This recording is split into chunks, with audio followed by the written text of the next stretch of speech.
दोस्तों, क्या कोई व्यक्ति 4 युगों तक जीवित रह सकता है? पौराणिक काल में कुछ ऋषि और मुनि सतयुग में भी थे, त्रेता में भी थे और द्वापर में भी। इसका यह मतलब कि क्या वे टाइम ट्रेवल करके पुनः धरती पर समय समय पर लौट आया करते थे? क्या पौराणिक काल में टाइम ट्रेवल मशीन हुआ करती थी? आज इस वीडियो के माध्यम से हम जानेंगे कि पौराणिक काल में देवी देवता या ऋषि मुनि कैसे समय यात्रा करते थे, और वीडियो के आखिरी में ये भी जानेंगे कि पौराणिक काल में टाइम ट्रेवल मशीन किस थ्योरी पर कार्य करती थी। तो दोस्तों, वीडियो काफी इंटरेस्टिंग होने वाली है, तो वीडियो को आखिरी तक जरूर देखिएगा। आइए दोस्तों, जानते हैं सनातन धर्म से जुड़े इस पौराणिक रहस्य के बारे में।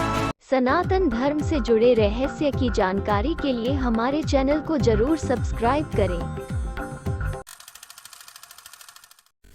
दोस्तों, जय श्री राम, जय बागेश्वर बालाजी महाराज। दोस्तों, टाइम मशीन का संबंध गति से है। समय की सीमाएं लांघकर अतीत और भविष्य में पहुंचने की परिकल्पना तो मनुष्य करता रहा है। भारत में ऐसे कई साधु संत हुए हैं जो आंख बंद कर अतीत और भविष्य में झांक लिया करते थे। पौराणिक कथाओं के अनुसार देवी देवता एक ग्रह से दूसरे ग्रह और एक समय से दूसरे समय में चले जाते थे। तो दोस्तों, अब सवाल यह है कि यह कार्य कैसे संभव होता था? दोस्तों, इंग्लैंड के मशहूर लेखक हर्बर्ट जॉर्ज वेल्स ने 1895 में द टाइम मशीन नामक एक उपन्यास प्रकाशित किया तो समूचे यूरोप में तहलका मच गया था। इस उपन्यास में वेल्स ने टाइम मशीन की अद्भुत कल्पना की थी। यह उनकी कल्पना का एक ऐसा आविष्कार था जिसे विश्व भर में वैज्ञानिक लेखक आज तक उपयोग कर रहे हैं। उपन्यास से प्रेरित होकर इस विषय पर और भी कई तरह की कथा साहित्य रचे गए।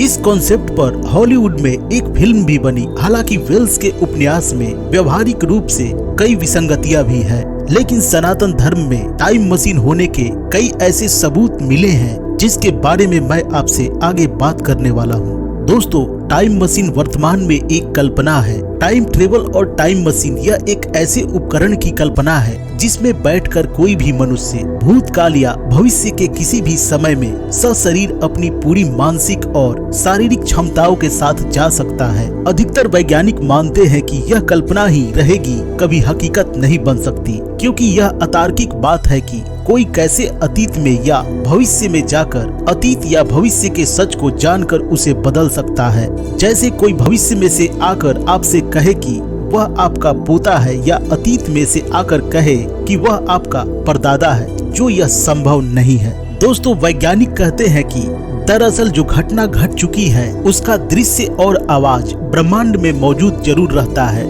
जिस तरह आप एक फिल्म देखते हैं उसी तरह वह टाइम मशीन के द्वारा दिखाई देगी। आप उसमें कुछ भी बदलाव नहीं कर सकते। यदि आप ऐसा करने गए तो वह पार्टिकल्स बिखर कर विखंडित हो जाएंगे। दूसरा यह कि आप टाइम ट्रेवल से जो घटना नहीं घटी है लेकिन जो घटने वाली है उसे भी देख सकते हैं, क्योंकि सभी कार्य और कारण की श्रृंखला में बंधे हुए हैं। हालांकि विद्वान यह भी मानते हैं कि भविष्य को जानकर वर्तमान में कुछ सुधार कर भविष्य को बदला जा सकता है, लेकिन अतीत को नहीं। दोस्तों, प्राचीन काल में सनत कुमार और नारद मुनि जैसे कई हिंदू देवी देवता टाइम ट्रेवल करते थे। टाइम मशीन की कल्पना भी भारतीय धर्म ग्रंथों से ही प्रेरित है। आप सोचेंगे कि कैसे? वेद और पुराणों में ऐसी कई घटनाओं का जिक्र है। जैसे रेवत नाम का एक राजा ब्रह्मा के पास मिलने ब्रह्मलोक गया, और जब वह धरती पर पुनः लौटा तो धरती पर 4 युग बीत चुके थे। रेवती के पिता रेवत अपनी पुत्री को लेकर ब्रह्मा के पास योग्य वर की तलाश में गए थे। ब्रह्मा के लोक में उस समय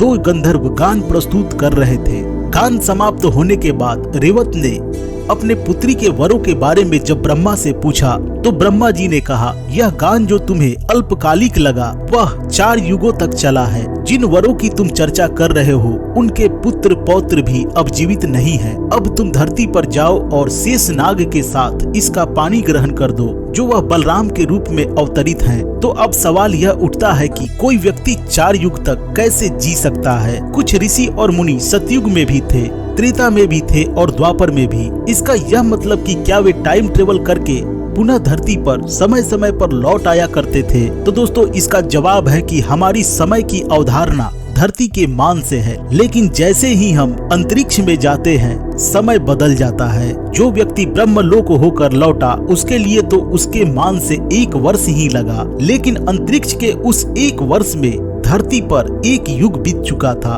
बुध ग्रह पर तो 4 युग बीत गए होंगे, क्योंकि बुध ग्रह का 1 वर्ष तो 88 दिनों का ही होता है। तो दोस्तों आइए अब जानते हैं टाइम मशीन की इस थ्योरी के बारे में। दोस्तों पहले यह माना जाता था कि समय सभी के लिए एक समान है, यानी अगर धरती पर 10 बज रहे हैं तो क्या यह माने कि मंगल ग्रह पर भी 10 ही बज रहे होंगे। लेकिन आइंस्टीन के सापेक्षता सिद्धांत के अनुसार ऐसा नहीं है, समय की धारणा अलग अलग है। आइंस्टीन ने कहा कि 2 घटनाओं के बीच का मापा गया समय इस बात पर निर्भर करता है कि उन्हें देखने वाला किस गति से जा रहा है। मान लीजिए कि 2 जुड़वा भाई हैं, जैसे राम और श्याम, एक अत्यंत तीव्र गति के अंतरिक्ष यान से किसी ग्रह पर जाता है और कुछ समय बाद पृथ्वी पर लौट आता है, जबकि श्याम घर पर ही रहता है। तो राम के लिए यह सफर हो सकता है 1 वर्ष का रहा हो, लेकिन जब वह पृथ्वी पर लौटता है तो 10 साल बीत चुके होते हैं और उसका भाई श्याम अब 9 वर्ष बड़ा हो चुका है, जबकि दोनों का जन्म एक ही दिन हुआ था। यानी राम